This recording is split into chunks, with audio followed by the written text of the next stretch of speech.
families are at the heart of learning, and they too are using all sorts of new tools. We can think about the tools that are helping parents to just simply kind of feel like they're connected to the ecosystem of learning that's happening in their own community, and just may need some help to make sure that those connections really become meaningful for them. Hi, I'm Ron Sprunberg, co-founder and CEO of Hi Mama. Welcome to our podcast about all things early childhood education. Lisa, welcome to the Preschool podcast. Hey there, Ron. Thanks for having me. So, Lisa, you are part of New America. Let's start with that. What's New America all about? We are a different type of think tank. We're based in Washington, D.C., but I also have offices in Chicago and New York and California. And we have a section called our Education Policy Program, where we focus on how to look for innovative and evidence-based approaches to helping students succeed across the age spectrum. So we have an early and elementary education group who start at birth in our work there, all the way up to looking at college, career, workforce, and apprenticeship. And what was the driver behind New America and this education focus in particular? Well, certainly many of us here on the Ed Policy team are concerned about divides between students and children and families who have very few resources and may not be in very well-served communities versus those in affluent communities who have a lot of access to various educational opportunity and mentors and teachers who really can help them succeed. So equity is at the core of a lot of what we do, and we think about that through the perspective, though, of innovation, how to do some things a little differently, how to maybe change the way we're thinking about our systems, our schools, the way teachers work, et cetera. Okay. And so what's the connection there between, this question of equality and equity and innovation and technology? Yeah, so we have a group that I lead called the Learning Technologies Project. And within that, we're trying to tackle this question of what we're facing in a digital age and a technological age in terms of what students need and whether they're really getting what they need, whether families are really getting what they need. We're seeing some troubling evidence right now that, in fact, technology may be exacerbating divides. The more get more and the less get less in some ways. And so we're trying to approach that head on by not bad-mouthing technology or saying that it's, some sort of evil, but instead recognizing that there are good and bad things about the different tools that we use, and we need to be really intentional and purposeful about what we're doing when we're using those tools, and also taking a much more human-centered approach. There's a saying that we have in some of our work that we need to be looking at things that are human-powered first and technology-assisted second. So technology absolutely has a big role to play, but it's secondary to the power of human beings to be working and interacting together to help children. Yeah, I was reading about that in the sort of Coles notes about your book you've co-authored, Tap, Click, Read. And I really like that idea because oftentimes people who have negative feelings towards technology, especially in the education space, it's good to focus the conversation with them more about the fact that it can be human-centered, and it's humans that are actually driving the use of the technology. And so from a practical perspective, how does that play out in education? Right. So there are many ways that you can look at this. We have a couple of projects here that are helping us to kind of understand better what it means to really be kind of human-centered. We focus, for example, on how to engage and empower families in this new age, but using the tools that they are often using themselves. I mean, families are very well networked. No matter really what their income level, they're using all sorts of different digital media through their smartphones. And there are some new approaches to not just sending them information or trying to kind of get them on board with some sort of new program, but really interacting with families and parents to understand what they need or to help them connect more with what their teachers are doing in a child's preschool or in kindergarten. So we have been doing surveying across the country as well as in-depth interviews with various program leaders to better understand how those tools are being used by today's families and where they're working and where they're not. That's really cool. If I'm taking that a step too far, let me know, but is sort of the idea that the tools or technology are there as a medium to build relationships, partnerships between families and educators, as opposed to sort of just a one-way street of sending information, for example?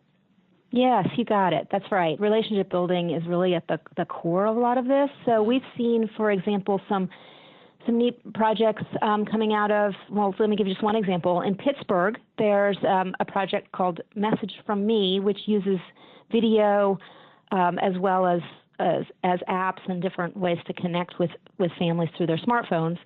And what it does is it takes children's own desire to showcase their successes by taking a moment for kids to broadcast a little message to mom and dad about what they did during the school day, so they can kind of pull open the app with the help and guidance of a teacher and take a little video of themselves, maybe with their buddies. Maybe they just built a block tower in the dramatic play center, and then can upload that video and send it out to mom or to grandma or to their dad, so that their parents can get this adorable little video message about what they're doing that day.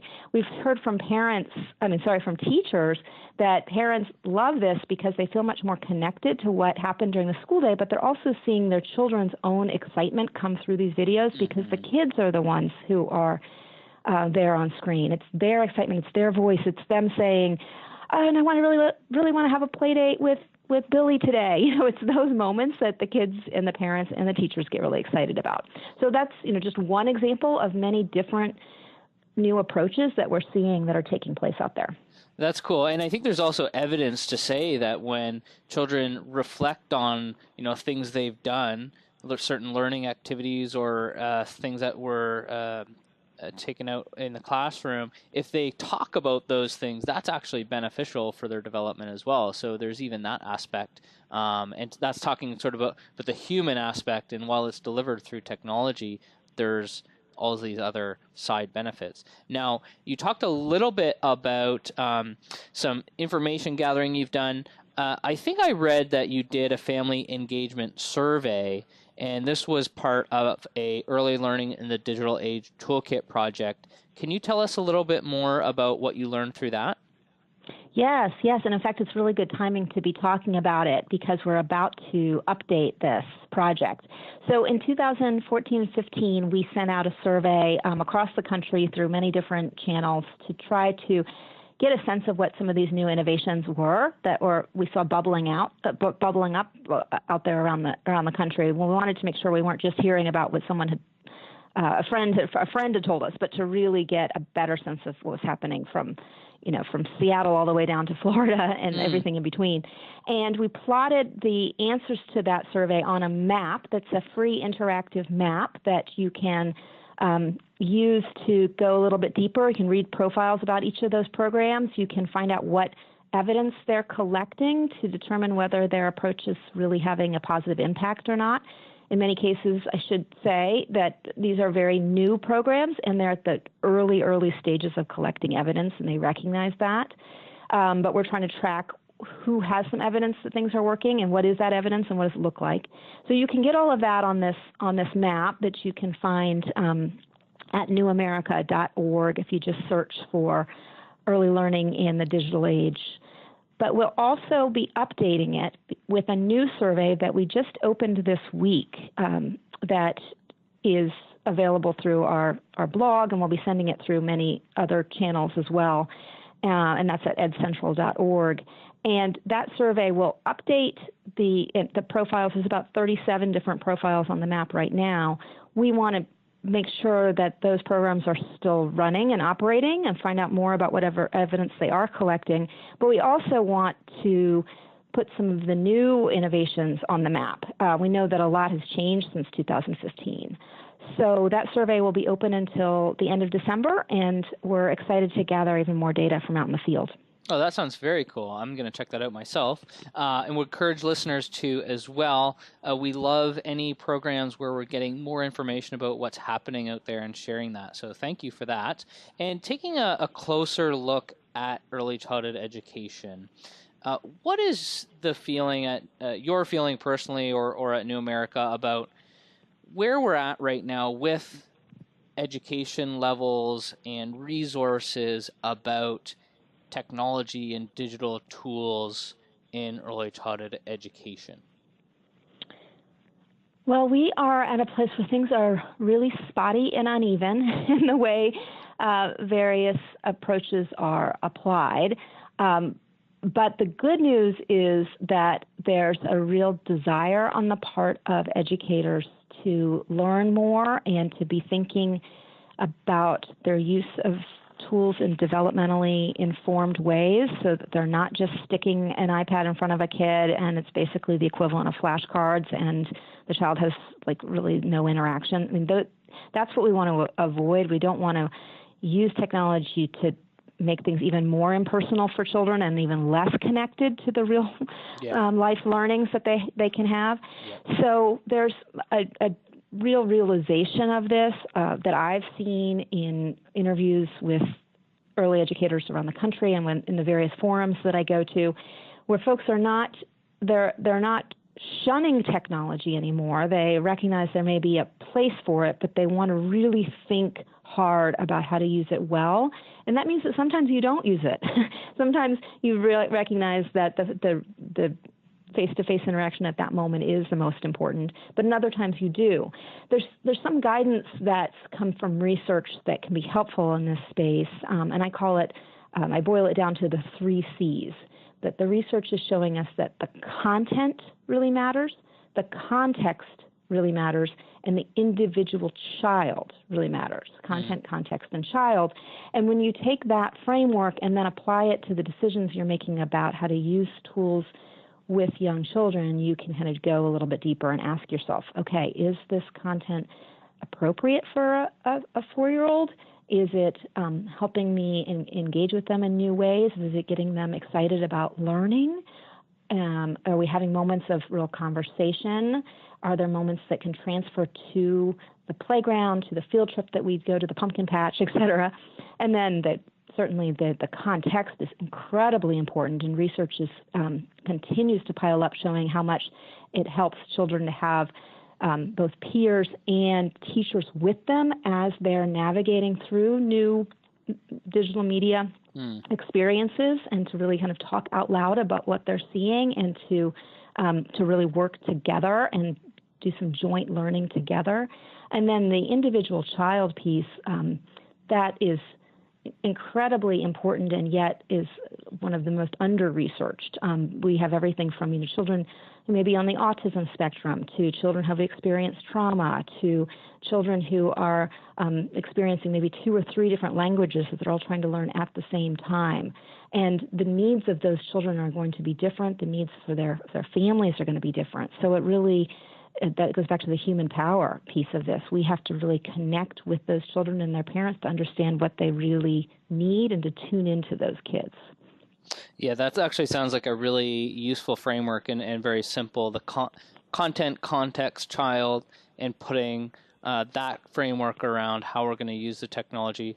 Are there any other resources, or do you have any other advice for early childhood professionals or teachers for them to improve their technology literacy while also balancing all this other stuff they have going on in their professional and personal lives?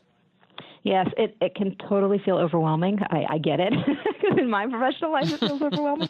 And in my parenting life, because I'm a mom of 2 kids. But yeah, so one thing that's been very helpful to me and that I see blossoming around the country is that our libraries, our public libraries, really want to step up and help. And often the children's librarian at a public library is a great resource. There's a concept out there now in the world of technology media with young children called media mentorship, or being a media mentor. That's somebody who really can help parents navigate all of the different tools, can help early educators think more intentionally about the technology that they're using. And those media mentors are gaining training to be able to get to those 3 C's that we talked about, certainly, but also to help families to make some good critical judgment on what's going to be best for their kids, or, oh, wait, if I want to use this particular program or this ebook creator app, what's a good way to do it? So check with your public library. See if there's someone there who is interested in mentoring. See if there are some ways you could partner. For those who are child care professionals, center directors, and others, there may be some really nice partnerships that can build through even the story time hours that libraries offer. There can be ways to certainly, just the regular early literacy skills that those librarians have are wonderful to tap into. But many of them also are building new skills in some of these questions of how and when to use technology appropriately with young children, and they can be a good resource for you. That's a really good idea, because I'm thinking, of course, the first thing I'm going to do to learn about something is go to Google and, search for it. But on the topic of human-centered first, you're suggesting to go talk to a human about getting, some mentorship about using technology. So I like that idea. It's great. I do feel like we learn so much more when we can be face-to-face. We can use lots of tools to get us there. I've met some of the most wonderful people first through online chats or through email or through reading about what they've done. But there's just nothing like having a really deep connection, especially in your local community, and being able to do that face-to-face work with them. Yeah, 100%. And sometimes we forget all these great resources that are available to us, right? Who would have thought going to your public library for something like this? But it's a really great idea. Okay, so just changing direction a little bit, in a recent Financial Times article, the president and CEO of New America, Anne-Marie Slaughter, asked us to consider a new technology term called FamTech, which is kind of similar to some of the things we've been talking about, and that stands for family technology. Why do you think that Anne-Marie brought up this term to distinguish FamTech from EdTech, which is already sort of in an existing technology space for educational technology? How's FamTech different, do you think? Right. So what that term does is help us remember that families are at the heart of learning and that they too are using all sorts of new tools. And that, as I was describing earlier, we do have to recognize where today's families are, that they have their smartphones with them. They're also juggling all sorts of responsibilities. They are in some ways, more connected than ever, and yet also awash in almost too much information. And so we can think about using new tools to help parents connect with each other so they can digest more of, again, this like sea of information, but in a context that's really useful to them. We can think about the tools that are helping parents to just simply kind of feel like they're connected to the ecosystem of learning that's happening in their own community. And so the examples that I mentioned earlier, that we're putting on the map are some of what Anne-Marie's talking about there when she's talking about FamTech. It's just a recognition that there are so many things that parents want to do for their kids, and that they can use new tools to do so. And they might already be they're already well on their way in terms of using these things, and just may need some help to make sure that those connections really become meaningful for them. Yeah, 100%. And it makes so much sense because even places like Harvard's Center for the Developing Child, a lot of their effort and resources is going towards understanding the importance of family in education, right? So I can certainly see sort of where the lines start to get very blurred between ed tech and fan tech, because almost all ed tech now has to have a component of keeping the families engaged and interacting with them. Yes, no, absolutely, right. And in a way, it's long overdue that we recognize the power of families and the power of parents. There are new surveys and new survey data that's been coming out over the past year or so that really point to how much parents want for their children, and how much they really recognize that they have an incredibly important role to play. It's just that they're so stretched, they're so pressed for time a lot of the time. So it doesn't help to make parents feel guilty at all, but it really can help them feel kind of connected to each other. I'll give you one other just very little sweet example that's come up in my research just in the past couple of weeks. In Springfield, Massachusetts, there's a texting program called 413 Families. And it was originally kind of intended to just help parents with very young children receive messages about whether there's a story hour at their local library, or whether there's something happening at a local health clinic, something that might be useful to them. But they recognized that the families also had a lot to offer. It wasn't just about, getting all of this new information. And so they asked families to send in, ask them about literacy and how they did some reading with their children and what their favorite books were, and asked them to send a photo of them reading with their kids. Well, more than 100 photographs arrived of these beautiful images of families, parents, aunts, uncles sitting together with their kids reading, and they've made this delightful slideshow that's available on their website where you can see how engaged and how just warm and loving these interactions are between the families and their children. So it was a really empowering moment for families of all walks of life to be able to show, look, we really are engaged. We want to be working with our kids, as well as to strengthen the ties between all the community institutions and the parents. Oh, that's an awesome example. Lisa, it's been wonderful having you on the show. Thank you so much for all the work you're doing at New America. If I'm listening to the podcast, I want to go learn more about New America or the work you're doing, where would I go to get that? So the main site for New America is newamerica.org. And within that, you'll find the Education Policy Program, and under Education Policy is the Learning Technologies Project.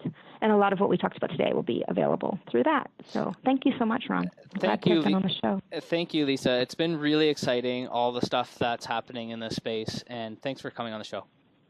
Have a great afternoon. Thanks again. If you enjoyed our conversation, don't forget to subscribe for more episodes and leave a review. The Preschool Podcast is brought to you by Hi Mama. If you're anything like the thousands of teachers listening to the Preschool Podcast, you know how long it takes to fill out daily sheets, child portfolios, and lesson plans. And that's where Hi Mama saves the day. With an easy-to-use interface built by teachers for teachers, Hi Mama can cut the time you spend on documentation and parent engagement in half. Create and send beautiful daily sheets, photos, videos, and messages to parents in seconds, saving you time in your busy day. Podcast listeners can get a free tour with one of our community advisors. Go to himama.com and